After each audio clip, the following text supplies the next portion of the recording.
আজকে সকালে উঠে আমি সকাল সকাল চান করে নিয়েছিলাম, ঠাকুরের পুজো দিয়ে নিয়েছিলাম, দিয়ে দেন আমার ছেলে উঠে গেল ঘুম থেকে। এবার বিছানাটা তুলে নিচ্ছিলাম। বিছানা তোলার এই মুহূর্তটা ওনার সাথে শেয়ার করছি। ভাবছো এত কাদা কেন? আমার ছোট্ট ছেলে, এই জন্য এত কাদা গোছাতে হচ্ছে। চলো বিছানাটা গুছিয়ে নিই, তারপর তোমাদের সাথে দেখা হচ্ছে।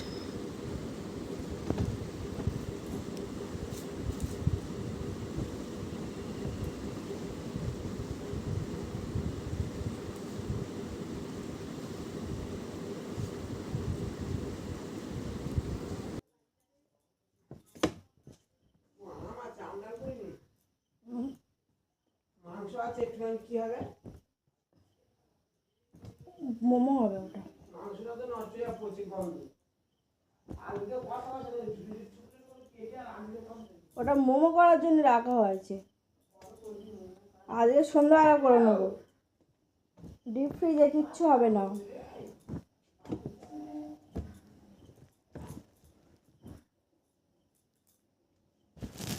চলো বিছানাটা তোলা কমপ্লিট হয়ে গেছে। Tata, bye bye.